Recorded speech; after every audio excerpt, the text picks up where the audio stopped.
Bonjour à tous. Ah, ça va mieux, merci. Je me sens moins seul.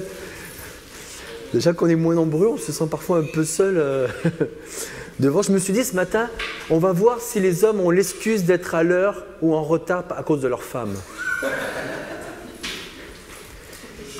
Et finalement, je m'aperçois qu'il y a des hommes qui ne viennent pas, peut-être qu'ils ne sont pas encouragés par leurs femmes à venir.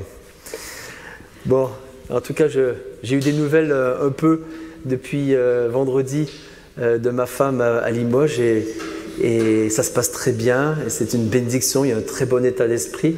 Donc on loue Dieu pour cette rencontre des femmes à l'échelle nationale à Limoges. Ils sont presque 100. Et donc on va dire qu'il y a eu un moment où ils ont manqué un peu de foi, alors qu'au fond d'eux, ils avaient la foi, qu'ils iraient jusqu'au 100. Il faut dire qu'en 2 semaines, on est passé de 50 à 100. Hein. Les inscriptions 2 derniers moments. Ce mois-ci, on a une série de messages sur les anciens, les diacres, les membres et l'Église, dans le but de reclarifier comment fonctionne une assemblée et également préparer les assemblées générales ordinaires, extraordinaires à venir. Donc bon, ce matin, j'espère que je serai quand même dans l'exhortation et pas que dans l'enseignement, mais j'espère ce matin clarifier ce rôle des diacres. On a vu les anciens la semaine dernière et ce matin, on va voir les diacres. Déjà, quand je dis diacre, est-ce que ça parle à tout le monde? Je vois des regards déjà interrogatifs. Qu'est-ce qu'on va parler sur les diacres? Bon, plus simple. Vous reconnaissez? Oui, la France a gagné 52 à 10. Merci. Merci Olivier. Et il y a eu des beaux essais. Voilà, 7 essais. Hein. Merci Olivier. En plus, il a la télé maintenant dans sa chambre. La France de rugby est une équipe. La France au rugby est une équipe qui gagne. Je ne vais pas dire amen quand même. Je ne vais pas aller jusque-là. Elle est même allée jusqu'à gagner dans le stade mythique des Anglais, où on n'avait pas gagné depuis 18 ans. Merci Olivier, tu es vraiment imprégné de... Je n'ai pas vu le match, je n'ai vu que les commentaires parce que je préparais la prédication, évidemment, je n'avais pas le temps de voir le match hier. Mais tout ce que j'ai lu, solidarité, force collective, unité, chacun à sa place dans son rôle, chaque joueur a été grand, à la hauteur. Ben oui, parce qu'au rugby, même si le capitaine Antoine Dupont est actuellement considéré comme le meilleur joueur au monde, non. Enfin, il a gagné le titre l'année dernière quand même, hein, de meilleur joueur au monde. Oui. Mais c'est pas lui le meilleur. Ok. C'est lequel? Olivier, on en reparlera demain? Tout à l'heure? Merci. Du match, mais pas au monde. Donc Olivier Dupont. Ok, merci Olivier. Notre capitaine ne peut rien entreprendre s'il n'a pas un pack d'avant solide qui avance et qui lui permet de libérer les ballons. Notre capitaine, un des meilleurs joueurs au monde, ne peut rien s'il n'a pas à la demi d'ouverture Ntamak à qui il passe le ballon pour ensuite aller distribuer. Il a beau être très fort, il a besoin de tous. Chacun a un rôle important. On a un super sélectionneur, Galtier. L'équipe de France gagne depuis que le sélectionneur est en place. Olivier. Tu sais Olivier, on enregistre. Il y a toute la France qui t'écoute, mon frère.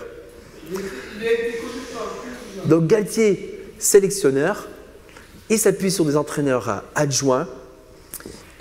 Mais les gens qui sont sur le terrain, c'est qui? Les Bleus. C'est les joueurs. Ce sont les joueurs. Alors, bien sûr, le parallèle, on va me dire, il est un petit peu tiré par les cheveux, mais il y a quand même des choses très intéressantes. L'Église, le corps de Christ, donc Christ est la tête, s'appuie sur des leaders dans l'Église pour une direction. Et Dieu a mis de l'ordre dans l'Église. Chaque membre, chacun a un rôle important et sa place bien ordonnée, bien coordonnée, comme on peut lire en Éphésiens 4, versets 15 et 16, mais que professant la vérité dans la charité, nous croissions à tous égards en celui qui est le chef, Christ.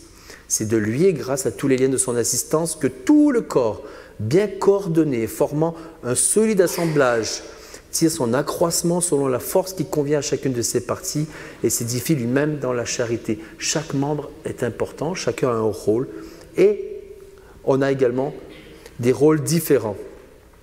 Alors que notre assemblée désire mieux se structurer et on va bientôt avoir l'opportunité de voter, élire notre potentiel futur pasteur à la prochaine AG. Et puis à la AG suivante en mai, extraordinaire, nous allons élire des diacres et des anciens. Mais encore faut-il comprendre quel est le rôle d'un diacre, quel est le rôle d'un ancien, pourquoi est-ce qu'on les élit, n'est-ce pas?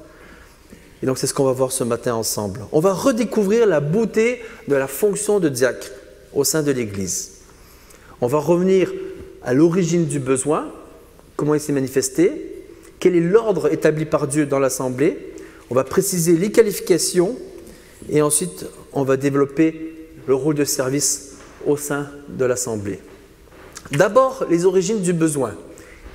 On va s'appuyer sur un texte qui fait un peu référence, même si le mot diacre n'est pas mentionné, c'est le texte un peu de référence qui était, on peut dire, à l'origine de la manifestation du besoin de diacre. Et on va lire ensemble donc Actes chapitre 6, les versets 1 à 6.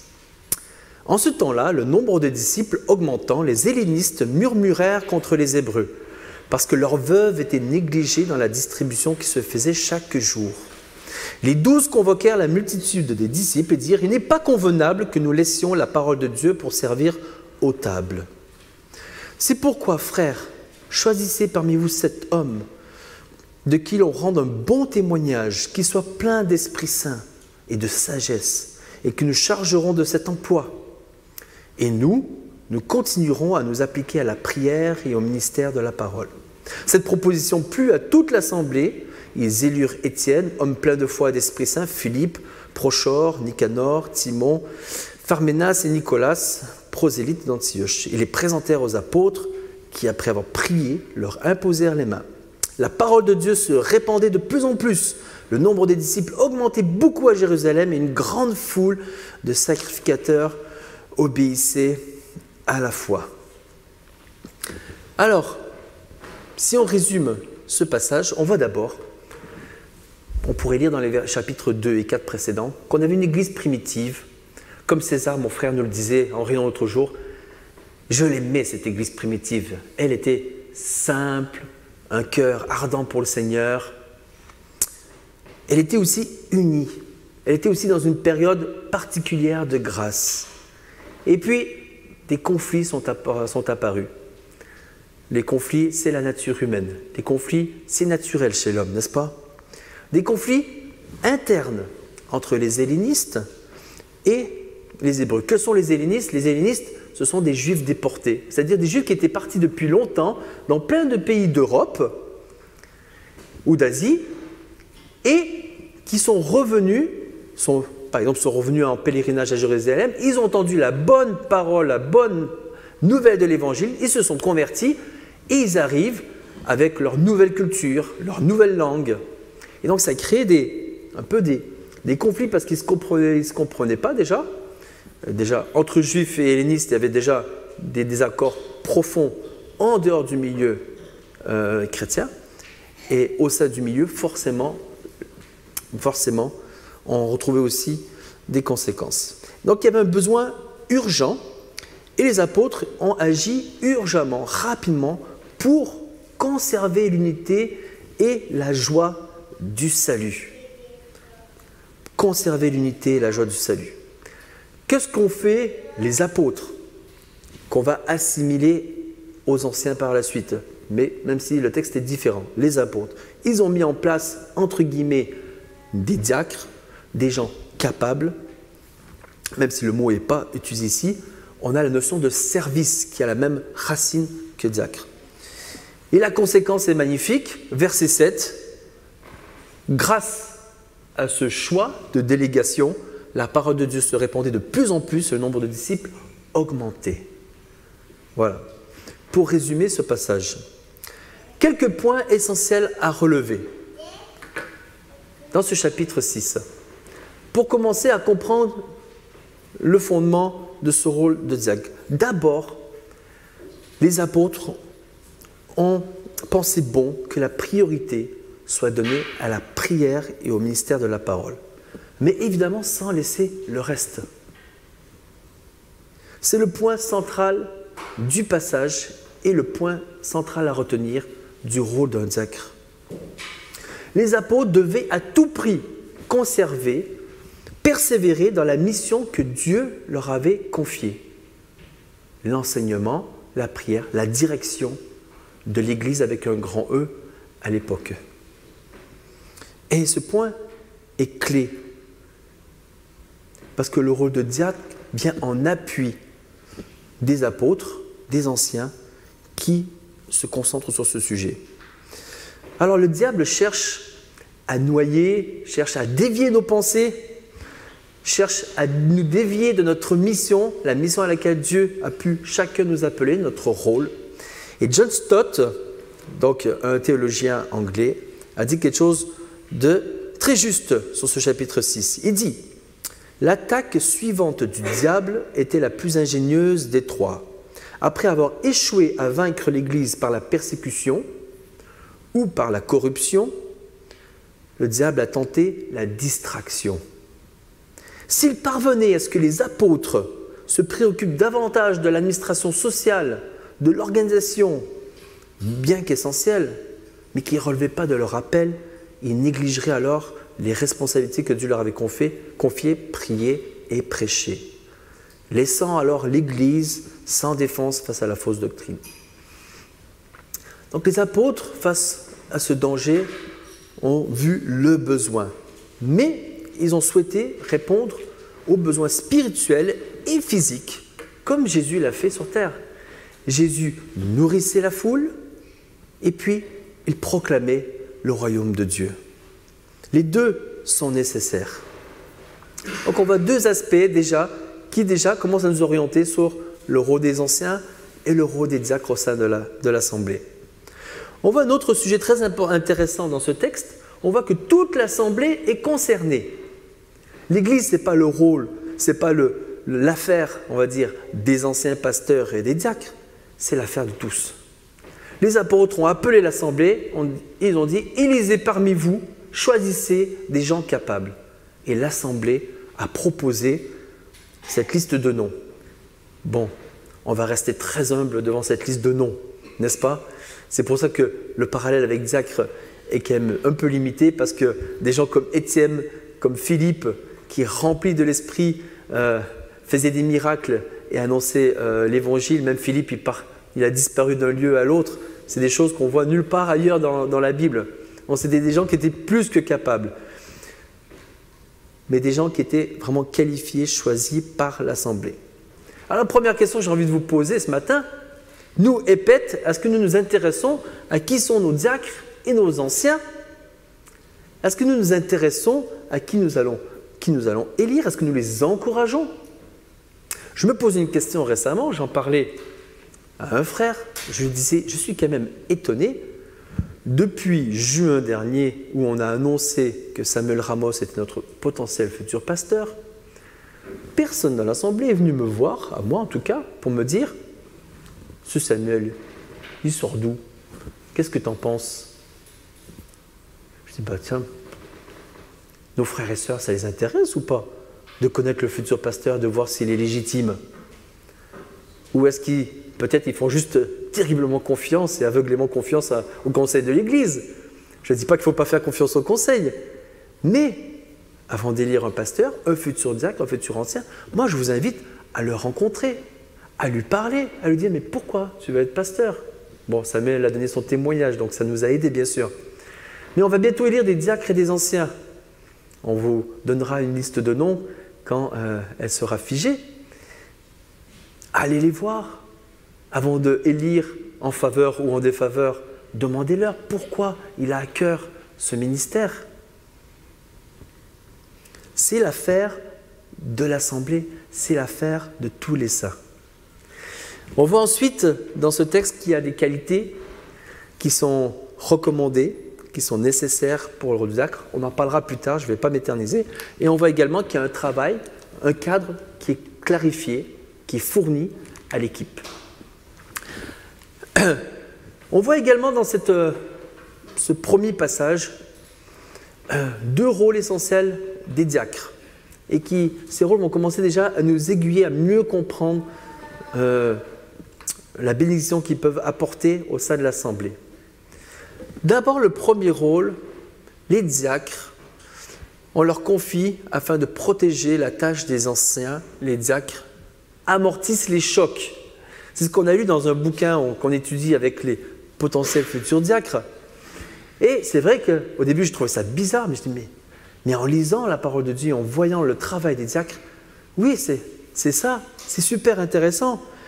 Les diacres amortissent les chocs.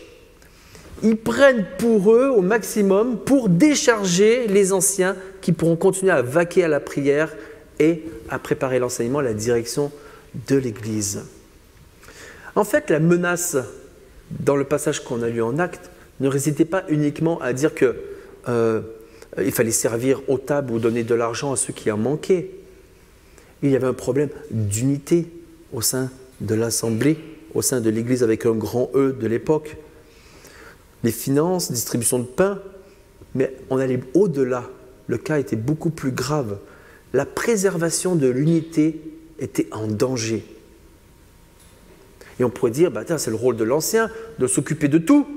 Non, c'est le rôle de l'ancien de s'assurer que la préservation de l'unité est en sécurité. Et il établit, avec l'Assemblée, des diacres pour préserver cette unité. Il y avait un problème de service équitable, culture, unicité. Il était primordial, il n'était pas secondaire, mais primordial de s'occuper de ce sujet. Et alors donc, on établit des diacres pour régler des problèmes, pas pour en créer, n'est-ce pas? Les diacres sont établis pour régler des problèmes, pour étouffer ces ondes de choc et apporter des solutions plutôt que de nouvelles tensions. Deuxième chose qu'on voit, on leur confie ces missions afin de protéger la tâche des anciens. Les diacres résolvent les problèmes.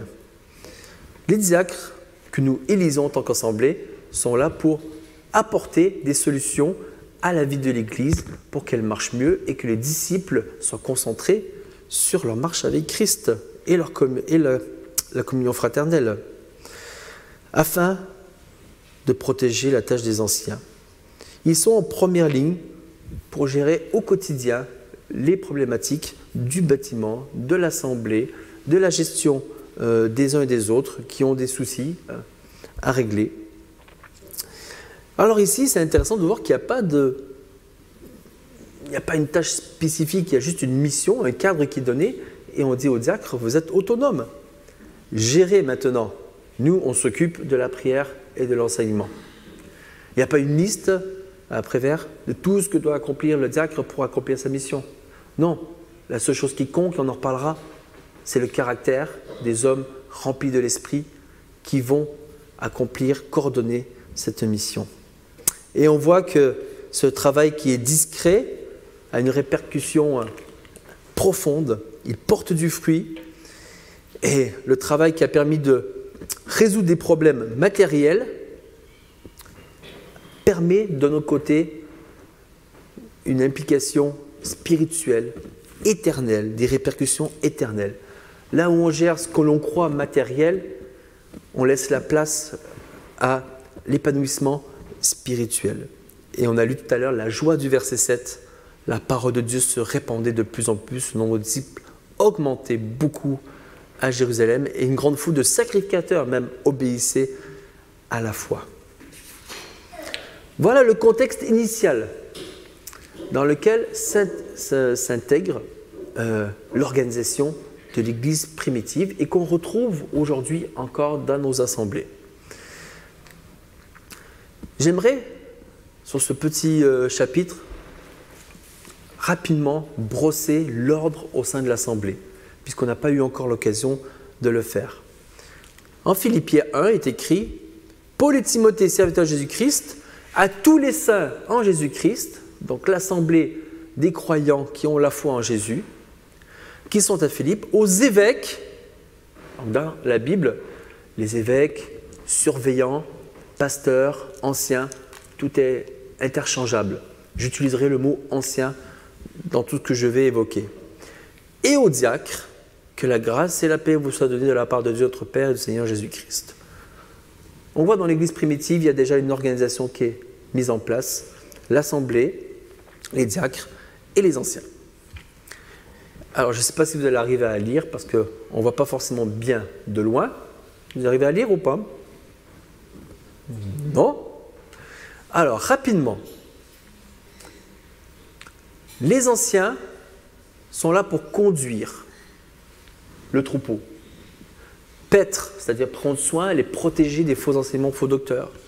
Enseigner, c'est-à-dire nourrir. Mon père a déjà abordé le sujet la semaine dernière. Et équiper les membres, les futurs aussi responsables, les futurs leaders, les faiseurs de disciples. Voilà le rôle des anciens. Ils orientent le conseil de diacres. On en parlera tout à l'heure. Les diacres assistent les anciens, protègent le ministère de la parole, organisent le service, prennent soin des nécessiteux, préservent l'unité, mobilisent, vont chercher les forces vives pour les différents ministères. Ceux-ci, anciens diacres, réunis, forment en général le conseil qu'on appelle de l'Église. Au milieu, on en reparlera en assemblée générale, je ne vais pas m'éterniser, on a le bureau du conseil d'Église, c'est un peu le conseil d'administration, ce qui est également, on va dire, déclaré auprès de la préfecture et qui fait qu'on a une association légale. La communauté des saints, nous, tous élisons les anciens et les diacres. Et si on résume, on peut dire que les anciens conduisent le ministère, les diacres facilitent le ministère et l'assemblée accomplit le ministère.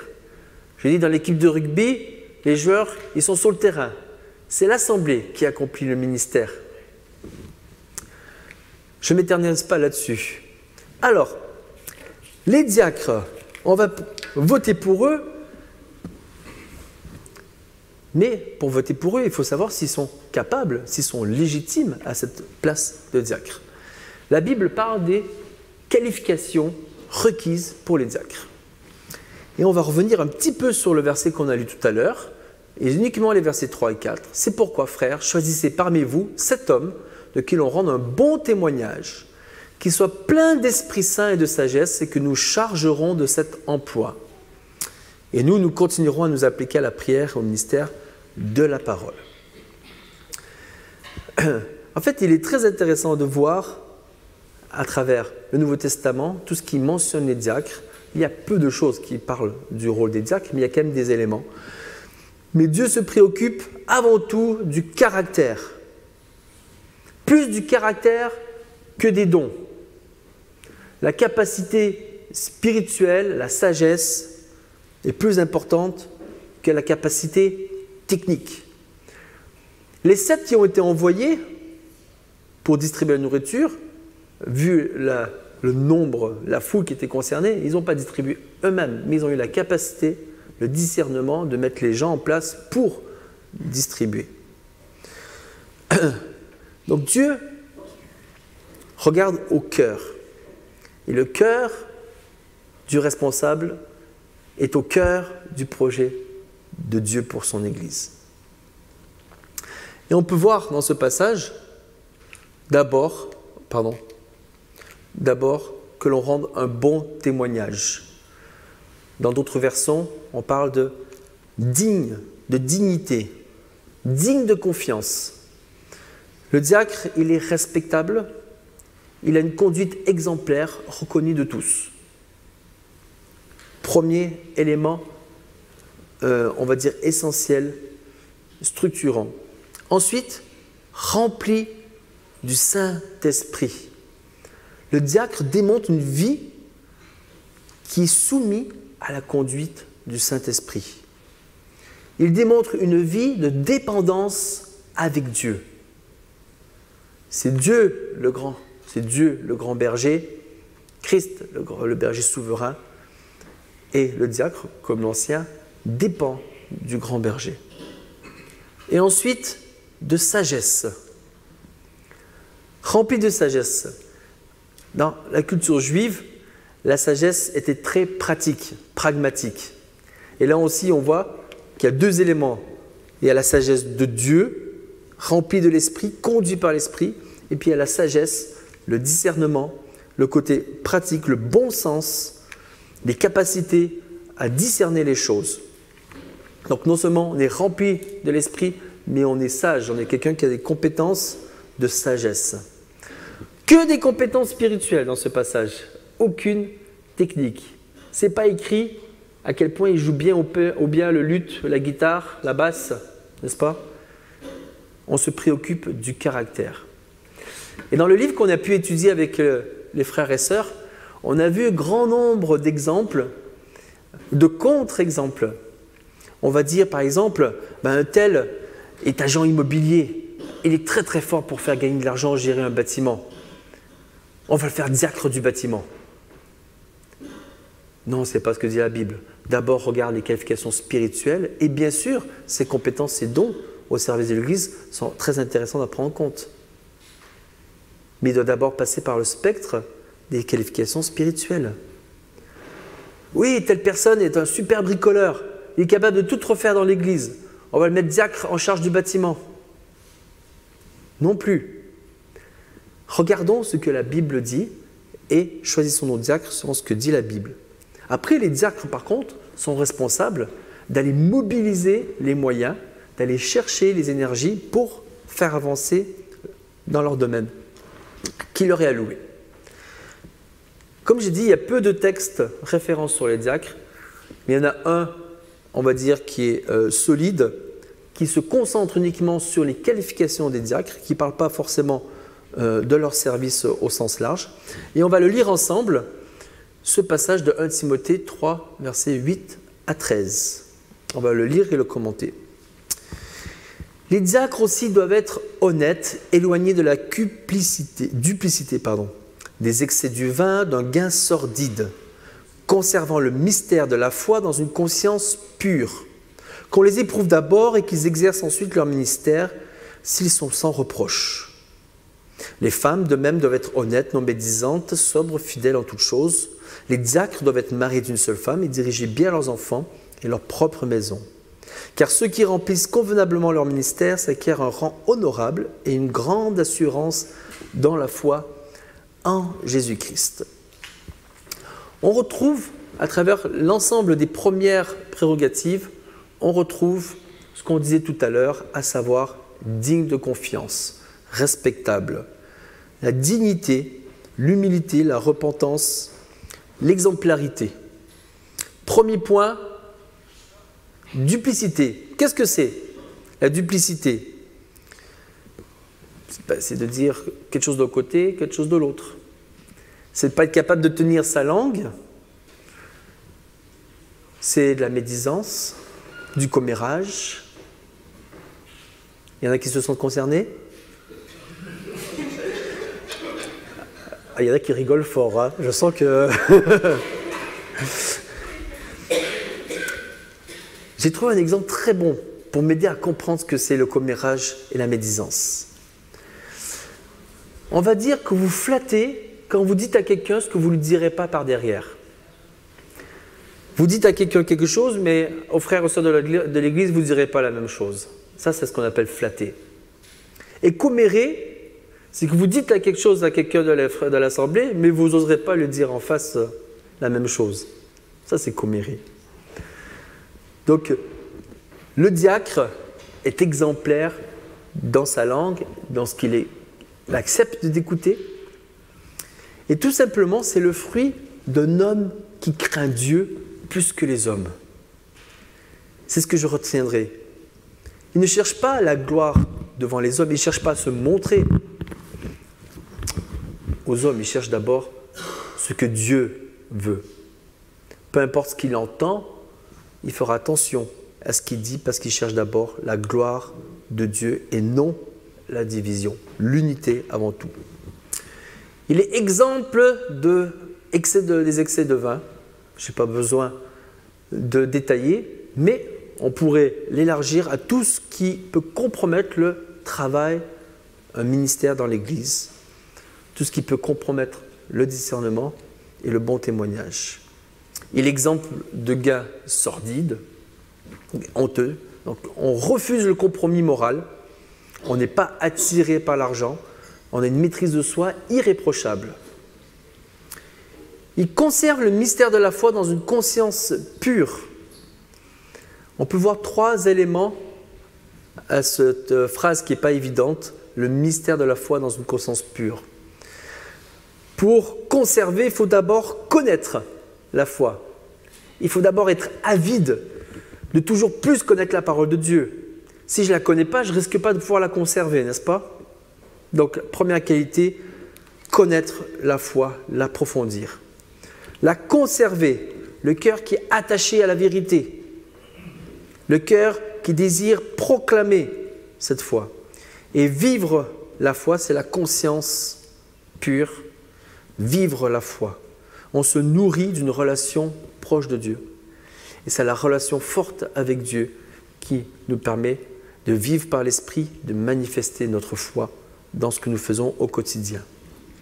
Et cela passe évidemment par une repentance, une confession sincère.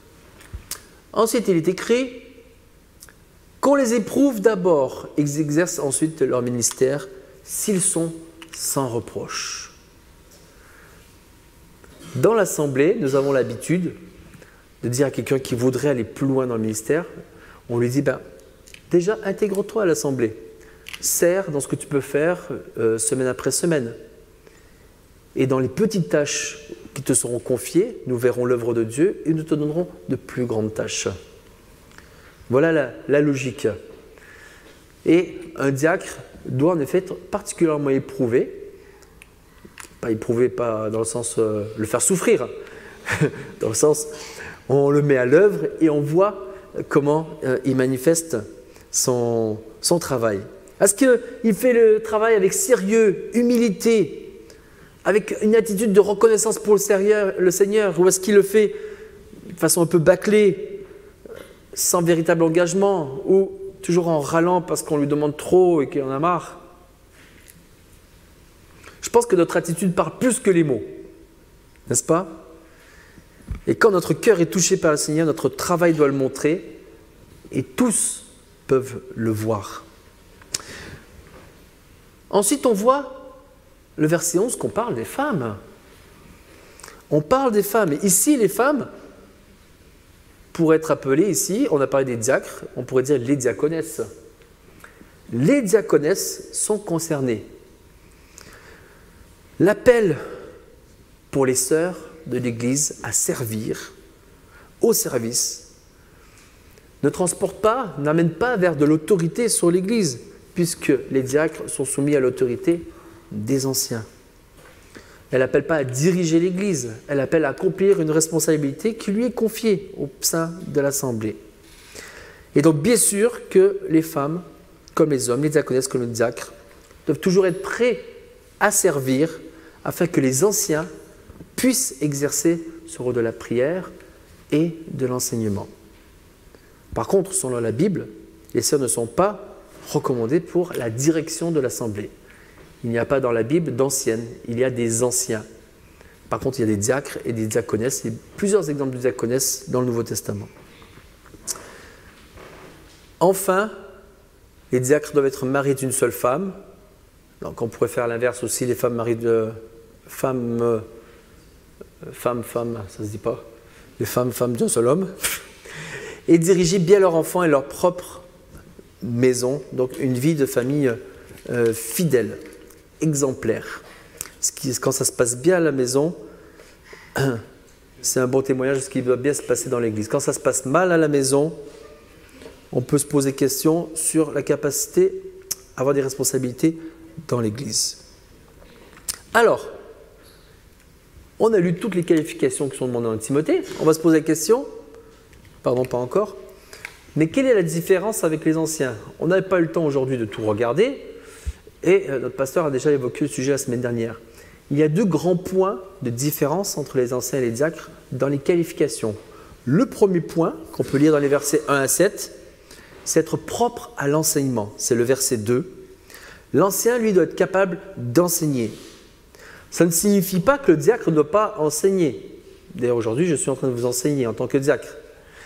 Ça veut dire qu'il n'emporte pas la responsabilité collective de l'enseignement au sein de l'Église. Ce n'est pas son rôle. Ça ne veut pas dire que le diacre ne peut pas, en effet, enseigner si les anciens le trouvent apte à le faire. Ce n'est pas un prérequis pour être diacre. Deuxième sujet, la direction de l'Église. Dans les prérequis, l'ancien comme le diacre doivent bien s'occuper de sa maison, mais l'ancien, ça va plus loin. Il est écrit, s'il ne s'occupe pas bien de sa maison, comment prendra-t-il soin de l'Église de Dieu? Donc les anciens sont appelés à veiller sur le troupeau. Et un auteur a écrit, si les anciens servent en dirigeant, les diacres dirigent en servant. Si les anciens servent en dirigeant, les diacres dirigent en servant. Alors, je vais accélérer. On a un exemple magnifique de Christ, l'exemple parfait. J'aurais aimé prendre un quart d'heure de plus à ce sujet, mais je ne peux pas.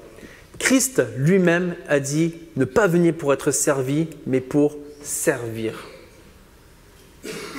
Christ est le diacre en chef qui est allé jusqu'à donner sa vie à la croix. Ça montre à quel point le sacrifice donné de sa personne dans le service est important. Et les diacres montrent un peu les mains et les pieds de Christ sur cette terre, dans ce royaume. Ils prennent en prenant soin de ceux qui souffrent. Ils sont les pieds, les mains de Christ dans un monde qui a besoin de lui. Et c'est vraiment un contre-courant. Ce n'est pas naturel dans notre société. Dans notre culture, notre monde dit « impose-toi ». Tu es le diacre de l'Église, impose-toi. Non, un diacre plein de zèle pour Dieu cherche à renoncer à lui-même au service des autres. Le monde va dire « serre tes propres désirs, c'est ce que tu as envie, fais-le ». Le diacre réfléchit à des façons de servir les autres. Et le monde dira « mets-toi en avant, tire la gloire de ce service que tu as devant ». Non, le diacre travaille dans l'ombre pour que les autres remportent des victoires en Christ. C'est magnifique, ce rôle de diacre, et ça a une portée, comme on disait, éternelle. Dernier point, le service dans l'Église. Donc on a parlé de l'origine, de sa place dans la structure de l'Église, des qualifications, et maintenant, comment concrètement il peut servir dans l'Église, le diacre. Un auteur a écrit « Les diacres constituent un don irremplaçable à l'Église de Christ. Lorsque leur rôle est correctement compris et qu'ils sont correctement déployés, ce sont des serviteurs exemplaires qui excellent pour remarquer les besoins tangibles dans la vue de l'Église et pour y répondre. Une Église qui n'a pas de diacre va montrer des signes de faiblesse et de mauvaise santé, alors que lorsque les diacres s'épanouissent, c'est toute l'assemblée qui est gagnante. Ne vous méprenez pas, les diacres ne sont pas parfaits. Que ce soit clair. Mais ils dépendent de Dieu dans leur faiblesse.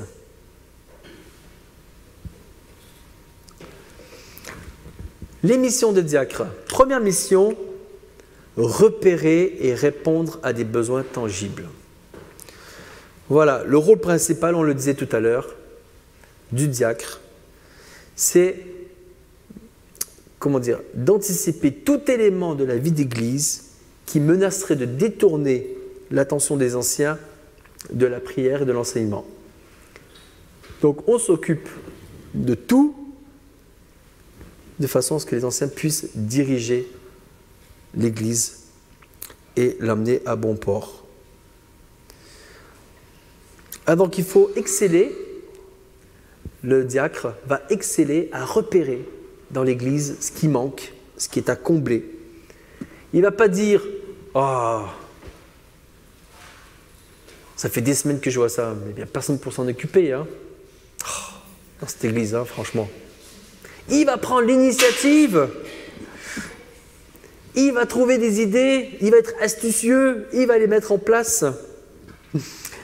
Le diacre va avoir ce rôle de défenseur pour que tout tourne, que la machine tourne très bien et pour qu'on puisse protéger le gardien de but, c'est-à-dire le conseil d'anciens.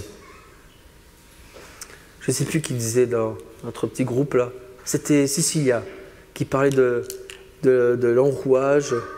Je trouvais que c'était très beau, mais je ne me rappelle pas, tu le dis mieux que moi. La machine elle roule, il y a de l'huile partout, il y a des... c'est ça. Mais il ne faut quand même pas oublier la première tâche des diacres, à savoir le service aux tables, c'est-à-dire que le service auprès de ceux, des nécessiteux, et ce ministère de la compassion. Et donc, l'Assemblée et les anciens doivent mettre en place des diacres qui sont capables, c'est-à-dire ce sont des saints fervents qui ont une passion, un ardent amour pour l'Église de Jésus-Christ. Des hommes, femmes capables de détecter et répondre aux besoins en discrétion, toute discrétion, et pas en cherchant la vue de tous, ni la gloire. Ils le font avec le sens du sacrifice, et ils n'attendent pas qu'on leur demande, ils le font de leur propre initiative. A contrario, ce ne sont pas des gens qui apportent la querelle, la désorganisation, et ce sont des gens sur qui on peut compter. Repérer et répondre à des besoins tangibles, concrets au sein de l'Assemblée. Deuxième mission, protéger et promouvoir l'unité de l'Église. Un bon diacre doit refléter l'exemplarité de l'humilité, la douceur, la flexibilité, la conviction affirmée de ce que nous sommes en Christ. Il est un bienfaiteur, un faiseur de paix dans l'Assemblée. C'est quelqu'un qui se maîtrise et autour de lui, on voit cette maîtrise en Christ. C'est un esprit partisan. Il anticipe les problèmes internes, il les démasque, il les met à la lumière, il les règle. On pourrait croire, et c'est une des choses les plus frappantes que j'ai vu, compris à travers l'étude récemment des diacres, on pourrait croire que tout ça ne dépend que des anciens. Non, les diacres font la promotion de l'unité, ils protègent l'unité. Il y a une tension entre deux membres, ils anticipent, ils la règlent avant que ça puisse arriver aux anciens. Et donc on cherchera chez un diacre ce don d'encouragement, ce don de vivre en harmonie, de chercher le bien de l'autre avant le sien. À l'exemple d'un Corinthiens 13, il aime, il pardonne tout, il croit tout, il espère tout, il supporte tout. Dernier point de mission des diacres, servir et soutenir le ministère des anciens. On ne doit pas négliger ce rôle. Les diacres devraient dire, nous sommes au bon vouloir des anciens. Pas qu'ils sont serviteurs des anciens. Les anciens, comme on a vu tout à l'heure, ils orientent et les diacres facilitent, mettent en application l'orientation spirituelle dans l'Église. C'est vraiment le fonctionnement que Christ a voulu pour son Église. Et Christ en est la tête, c'est l'ordre qu'il a mis en place. Nous devons la respecter, nous devons l'honorer. L'auteur Strauch, je ne sais pas si ça se prononce comme ça, décrit que les diacres doivent être considérés comme des assistants officiels des anciens. Les diacres pourraient plutôt être considérés comme une autorité ou une responsabilité au nom d'un supérieur, c'est-à-dire qu'ils ont une autorité déléguée dans certains ministères de l'Église. Donc c'est un travail qui est délégué par le conseil d'anciens. Et donc dans une Église en bonne santé, des diacres fidèles exécutent cette vision pour l'Assemblée sous la supervision des anciens. Bon, je crois que je commence à avoir suffisamment insisté pour que vous compreniez le rôle de l'un et de l'autre. Et on finit avec 3 modèles pour nous. Alors, premier modèle, des ministres de la compassion. C'est dans la suite du caractère, des missions, c'est un mélange des deux.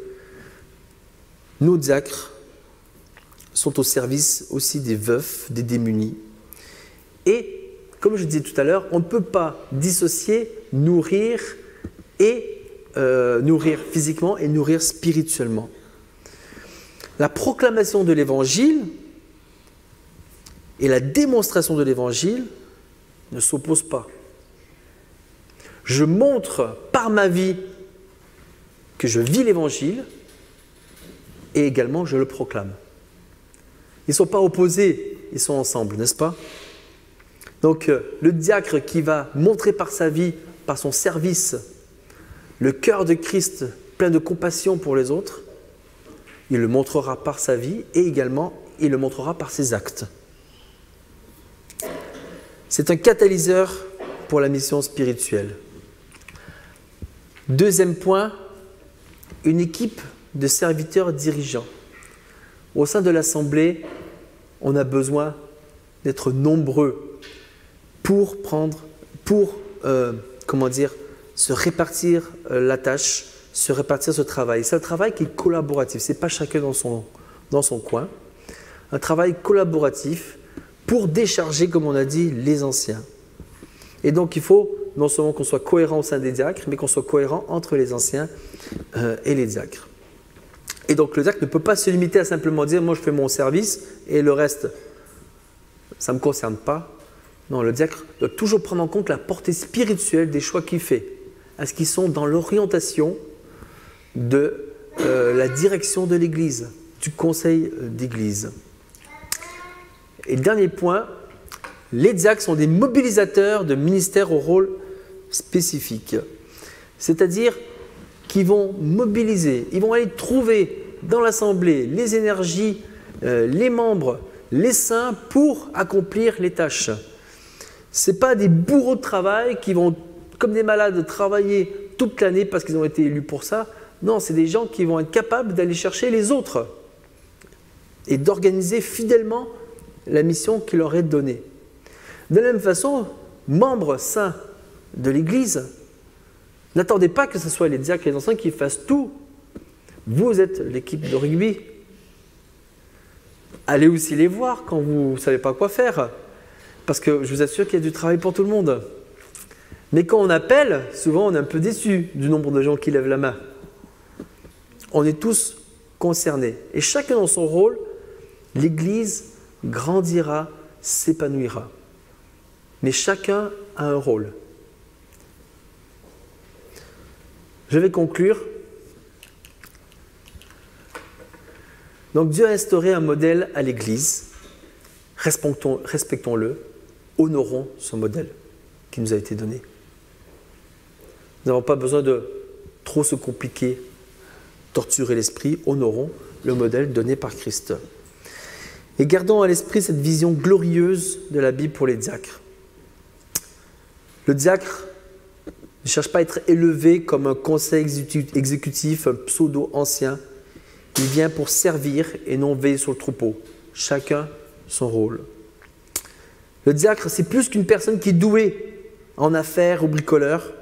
Non, les diacres, ils forment la cavalerie de serviteurs qui influencent, qui poussent l'Église, qui sont appelés par le roi, qui sont mandatés par l'Église, par l'Assemblée, pour satisfaire les besoins tangibles, pour protéger l'unité de l'Église, pour optimiser le travail, le ministère des anciens, et pour contribuer à accélérer, à accomplir la mission de l'Église.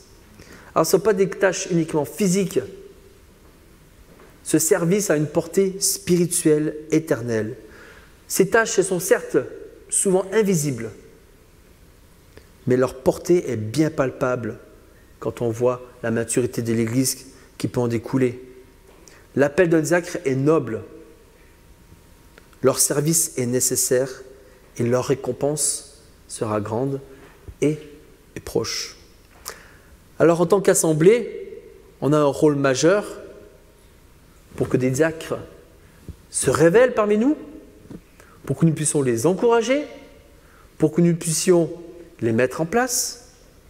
Puissions-nous être conduits par Dieu dans le choix de nos futurs diacres, en examinant toutes choses à la parole de Dieu. Amen. On va prier.